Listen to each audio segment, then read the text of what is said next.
할렐루야. 소외된 외로운 복음 그리스도인의 완전한 자유의 저자 유행미 전도사입니다.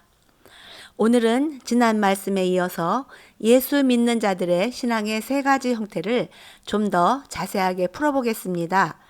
첫 번째 유형은 한마디로 말해서 죄를 마음대로 범하면서도 나는 완전한 자유다 라고 하면서 뻔뻔하게 사는 사람들이라고 말했습니다. 그들이 주장하는 교리와 소속 교회의 이름은 지난 설교에서 이미 말씀드렸고요. 그렇다면 이런 이단 교회는 어떤 사람들이 갈까요? 대부분 기존 교회에서 신앙생활하는 사람들이 옮겨갑니다. 그렇다면 왜 성도들이 기존 교회를 떠나 이단이라고 판정난 교회로 갈까요? 이런 부분도 우리가 좀 알았으면 좋겠어요. 그 이유는 의외로 많은 성도들이 교회에 다니면서 죄에 대한 부분을 시원하게 해답을 못 얻게 되면 답답함을 가지고 있다가 유혹에 넘어가는 겁니다. 그래서 그렇게 이단에게 빠지는 경우는 초신자들보다는 오히려 신앙생활을 오래 하신 분들이 대부분인데요. 일부는 믿다 보면 언젠가는 해결이 되겠지라고 포기하지만 일부는 오랜 시간 마음앓이를 하다가 이런 복음을 들으면 혹 해버립니다. 이런 게 있었어? 와, 나는 이제 죄를 지어도 양심의 가책을 느낄 필요가 없네. 그리고 죄를 지어도 이미 다 용서가 되었네. 날아갈 듯이 기쁩니다. 이렇게 좋은 길이 있는데 왜 지금까지 이것을 모르고 괴롭게 살았을까? 무거운 짐을 내려놓으니 이렇게 시원한 걸 하면서 그때부터는 마음이 가는 대로 삽니다. 그리고는 기존 교회에서보다 더 열심히 믿어요. 그리고 함께 교회 다닐 때 그런 부분에 마음을 터놓고 고민하던 성도들을 또 유혹하게 됩니다. 자, 본론으로 돌아가서요. 여러분, 내 마음이 가는 대로 사는 것이 바로 죄를 범하는 겁니다. 그들이 내세우는 교리 중 하나는 로마서 1장 8절인데요. 그러므로 이제 그리스도 예수 안에 있는 자들에게는 결코 정죄함이 없나니 라는 말씀인데요. 이 말씀이 그리스도인들에게는 아주 중요한 말씀이거든요. 그런데 이 말씀을 잘 보세요. 그리스도 예수 안에 있는 자들인데요. 교회에 다니는 자들이 아닌 예수 안에 있는 자들입니다. 그렇다면 또 의문이 들죠. 교회에 다니는 자들과 그리스도 예수 안에 있는 자들이 뭐가 다르냐고 묻겠지요. 저는 다르다고 생각해요. 이 둘의 차이는 교회를 열심히 다니고 나태하고 다니고의 차이를 말하는 것이 아니라 교회에 다니는 자는 여러 부류로 나눌 수 있지만 대부분 기복신앙이 자기 생각 속에 깔려있는 신앙생활을 하는 자입니다. 그래서 부처 대신 아니면 공자 대신 아니면 무속신앙 대신 믿는 대상만 예수님으로 바꾸어서 옛날에 우상을 믿던 그 스타일 그대로 빌고 또 빌고 그래서 응답을 받는 것이 최고이고 그런 행위들이 중심이 되어 있는 사람들을 말합니다. 다시 말하면 우상에게 비는 대신에 기도를 하는 거죠. 하지만 자기 속에 하나님에 대한 지식이 없고 믿음이 없어요. 그래서 열심히 교회 다니고 열심히 기도합니다. 그리고 순종도 잘해요. 그게 신앙의 전부다라고 생각을 하는 분들이 제 주변에도 의외로 많습니다. 그리고 교회에 다니는 것을 그저 종교 생활로 생각하고 선함과 선행에 가치를 두고 행위와 열매 중심으로 사는 분들도 많습니다. 믿는 대상은 하나님이지만 그들은 십자가의 용서와 하나님의 은혜에 관심이 없습니다. 기복적인 신앙생활에 대하여는 제가 차후에 따로 설교를 할 예정입니다. 자, 그렇다면 그리스도 예수 안에 있는 자들은 어떤 자들일까요? 그리스도 예수 안에 있는 자들은 일단 거듭난 자들이고요. 자기 안에 성령님이 계신 자들입니다. 그리고 십자가의 주님과의 인격적인 교제를 갖는 신앙인을 말합니다. 그들은 십자가의 용서를 체험하고 완전하게는 아니라도 믿음으로 자유를 선포할 수 있는 사람들입니다. 그래서 로마서 8장 1절의 말씀처럼 그리스도 예수 안에 있는 자들이기 때문에 어느 누구에게도 정죄를 받지 않는 사람들입니다. 이 부분이 중요합니다. 즉 내 안에 믿음이 있어야 합니다. 내가 믿음으로 자유를 선포할 수 있어야 합니다. 다시 설명하자면 신앙인이란 반드시 죄가 무엇인지, 죄가 얼마나 혹독한 결과를 낳으며 또 죄가 얼마나 인간과 세상을 파멸로 이끄는지를 알고 그 죄와 싸우는 과정 속에서 십자가의 주님을 통해 용서를 체험하며 자유를 갖게 되는 거지, 그 과정도 안 지나가고 마음대로 죄를 먹고 마시면서 자유를 말하는 것은 어불성설이다 라고 말씀드리고 싶습니다. 다시 본론으로 들어갑니다. 첫 번째 유형의 사람들은 죄를 다루는 부분이나 구원받은 자가 어떻게 살아가야 하나는 다 빼버리고 자유만 주장을 합니다. 하지만 절대 하나님은 구원받은 자녀들이 다시 또 죄의 구렁텅이에 빠지라고 그 고귀한 예수 그리스도의 피를 흘리며 나를 구원한 게 아니라는 점을 다시 말씀을 드립니다. 그래서요, 신앙생활 하면서 많이 알아가야 할 것은 하나님이 어떤 분이신지를 잘 배우고 알아가야 그런 유혹이 있을 때 진리를 분별할 수 있고 유혹에 빠지지 않습니다. 여러분, 교리는요, 성경 말씀을 토대로 교리가 성립되는 건데요. 성경 말씀은 이런 말씀이 있으면 저런 말씀도 있는 것입니다. 그래서 성경 말씀은 다 짝이 있는 건데요. 어느 한 말씀이 있으면 다른 곳에 같은 뜻을 가진 말씀이 있고요. 또 어느 한 말씀이 있으면 같은 말인데 반대의 뜻도 있어요. 그래서 한 말씀만 가지고 우기면 안 되는 거예요. 교리는 동서남북 어느 쪽에서 보아도 맞는 결론이 도출되어야 교리로 인정되는 것입니다. 그리고 교리가 왜 중요한가 하면은요, 어떤 분들은 아유, 머리 아파. 우리 같은 사람에게 교리가 왜 필요해? 그냥 믿으면 되는 거지. 아닙니다. 교리는 건축할 때 주춧돌과 기둥 같아서 교리로 밑을 잘 받쳐주고 기둥을 튼튼하게 세워야 제대로 지어진 신앙의 집을 잘 지을 수가 있는 것입니다. 믿는다고 다 되는 게 아닙니다. 믿음도 경험이 있어야 단단한 믿음이 되는 겁니다. 무조건 믿는다? 그것은 허상입니다. 언젠가는 무너집니다. 그래서 성경 구절 몇 개만 가지고 답을 내리면 그것이 이단이 되는 길인 것임을 명심하시면 좋겠습니다. 그리고 이단이라고 판명은 안 났어도 어느 교회이든지 우리의 죄는 이미 다 십자가에서 용서되었으니 이제는 죄를 지어도 상관없다라고 가르치는 교회는 이단과 다를 바가 없습니다. 또한 일반 교회라 할지라도 자유는 말하는데 그저 회개하라고만 가르치고 그 이후에 회개의 과정 속에서 십자가의 주님을 만나는 과정을 가르치지 못하는 교회는 반쪽 복음만 가르치는 교회입니다. 여러분, 이런 교회는 아무리 크고 설교가 은혜스러워도 성도들의 영혼을 갈팡질팡하게 만드는 교회입니다. 제가 오늘 교회에 대한 비평을 많이 하지요.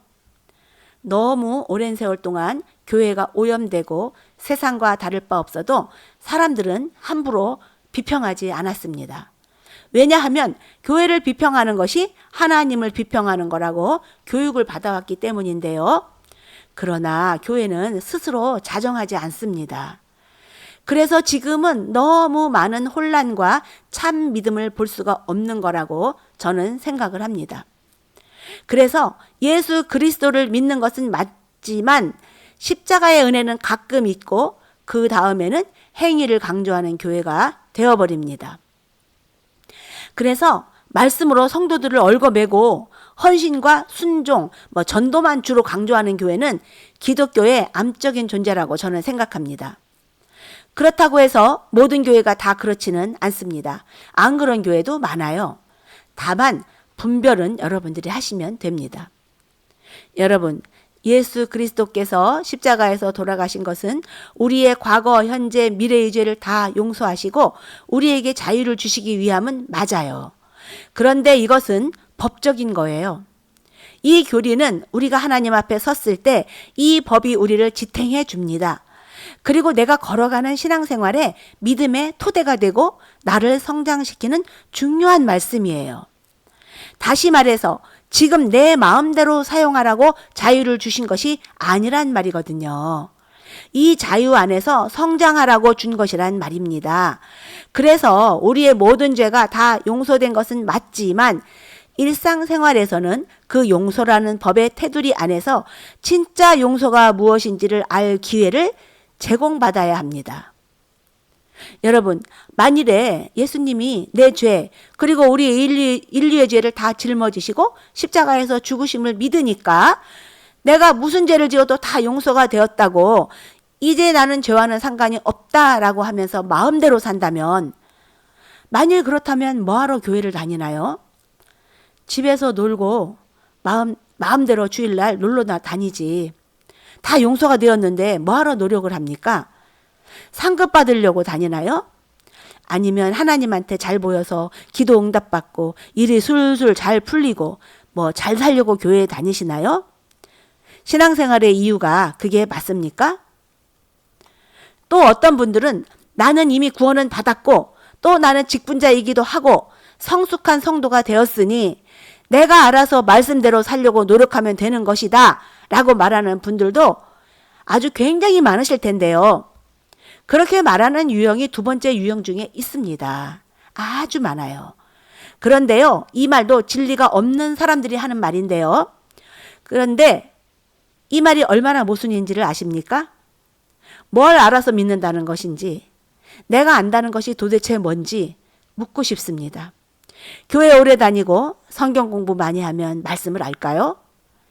지식적으로는 알지 모르겠으나 죄 가운데서 태어나 오직 죄의 종로로 타던 사람들이 성경 공부를 많이 한다고 사람이 바뀔까요? 알아서 승리하는 삶을 살 수 있을까요? 내 안에 죄를 이길 힘이 있으시냐고요. 이 말은 정말 자신을 모르는 사람이 하는 말입니다.